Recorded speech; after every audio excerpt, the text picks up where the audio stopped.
হুজুরের কাছে গেলাম, হুজুর ভালোবাসার একটা তাবিজ দেন। হুজুর ভালোবাসার তাবিজ বেচতেছে 350 টাকা, মানে বেজোর হইতে হবে, আল্লাহ বেজোর 375। হুজুর আমার একটা তাবিজ দেন, মুখ ঢাকা। কয় কিসের তাবিজ চান? ভালোবাসা। কাকে ভালোবাসবেন? সবাইকে।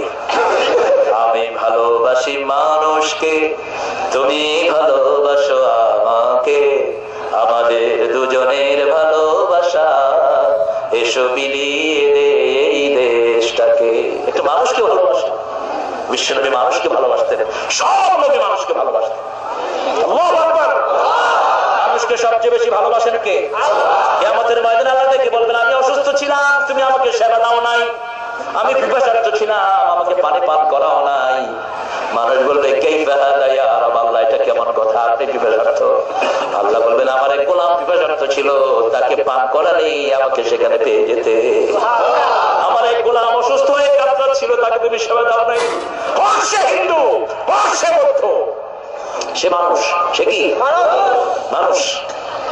ওই গাইবান্ধাতে একটা প্রোগ্রামে গেলাম, একজন হিন্দু স্যার আমার সাথে দেখা করতে এসেছেন। আমি খাচ্ছিলাম একটা চা, তো তিনি গেটে দাঁড়িয়ে আছেন, আমাকে নমস্কার দিলেন। আপনি ভিতরে ঢুকেন, আপনি খাচ্ছেন? আপনিও খাবেন, আসেন। আসতেছেন, আমি ধরে নিয়ে আসেন, ভলান্টিয়ার ধরে নিয়ে আসলো। স্যার আমি তো হিন্দু, আমি আপনাকে আপনার ধর্মীয় বিরোধী কোনো খাবার দেব না, আমি আপনাকে খাসির গোস্ত দিচ্ছি, খান। খেলেন, আমি মুখে দিলাম, তিনি হা করে খেলেন, চোখ দিয়ে দর করে পানি পড়ছে। আপনি কাঁদেন কে? বলছে, হুজুর এই ভালোবাসাটা যদি থাকতো আমরা কত আগে ইসলামে চলে আসতাম। আমি বললাম, আপনার মধ্যে আমার মধ্যে একটা মিল, আপনি আদমের সন্তান, আমি আদমের সন্তান। আপনাকে আল্লাহ বানিয়েছেন, আমাকে আল্লাহ বানিয়েছেন। আপনাকে হেদায়েতের পথে আনার দায়িত্ব আমার আছে। আমি ভালোবাসা দিয়ে আপনাকে আমার কোরআনের দিকে টানতে হবে, বোঝাতে হবে নো কম্পালশন ইসলাম, ইসলামে কোনো জোরাজুরি নেই। বিশ্বনবী খেদমত দিয়ে দুনিয়া জয় করেছেন, দুনিয়াকে বিজয় করে নিয়েছেন মুহাম্মদ সাল্লাল্লাহু। শুধু পথে হাঁটতেন, কোথায় খেদমত করা যায়। মসজিদে নববী থেকে বেরিয়ে দেখে এক বুড়া পানি তুলছে। হুজুর সাল্লাল্লাহু আলাইহি ওয়াসাল্লাম গিয়ে বলছে, বাবা আমি আপনার পানিগুলো তুলে দেই। বৃদ্ধ বলছে, বাবা আমি গরিব মানুষ, আমি একজনের কৃতদাস, কোনো পয়সা দিতে পারবো না। হুজুর বললেন, আমাকে কিচ্ছু দিতে হবে না। নিজে পানি টানলেন, ঘাড়ে করে ওই বৃদ্ধের বাড়ি পৌঁছালেন, আর বললেন, আমার নাম মুহাম্মদ সাল্লাল্লাহু আলাইহি, আমি ওই মসজিদে থাকি।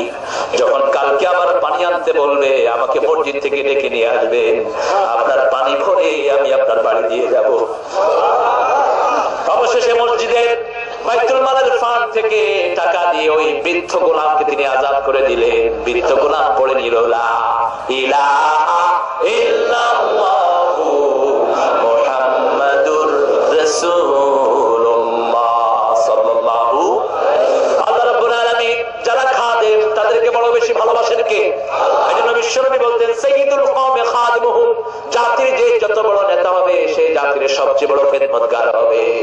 বিশ্বনবী নিজে মানুষের খেদমত করেছেন। মা আয়েশা রাদিয়াল্লাহু আনহা বলছেন, আমাকে হাতে তুলে মুখে খাবার দিতেন মুহাম্মদ সাল্লাল্লাহু। ঘরের কোনো কাজ আমাকে দিয়ে করাতেন না।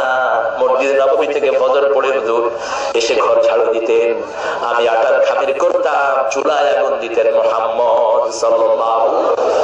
আমি রুটি বানাতাম, বিশ্বনবী বসে বসে ছেঁক দিয়ে দিতেন। ইসলাম হলো খেদমত করার নাম, খেদমত নেয়ার নাম ইসলাম নয়। আমরা অনেক ভাইয়েরা ছোট ছোট বাচ্চাদেরকে দিয়ে খেদমত নেওয়াই আছে না নাই? কথা বলেন। চাইল্ড লেবার, শিশু শ্রম সবচেয়ে বেশি নিষেধ করেছেন মুহাম্মদ সাল্লাল্লাহু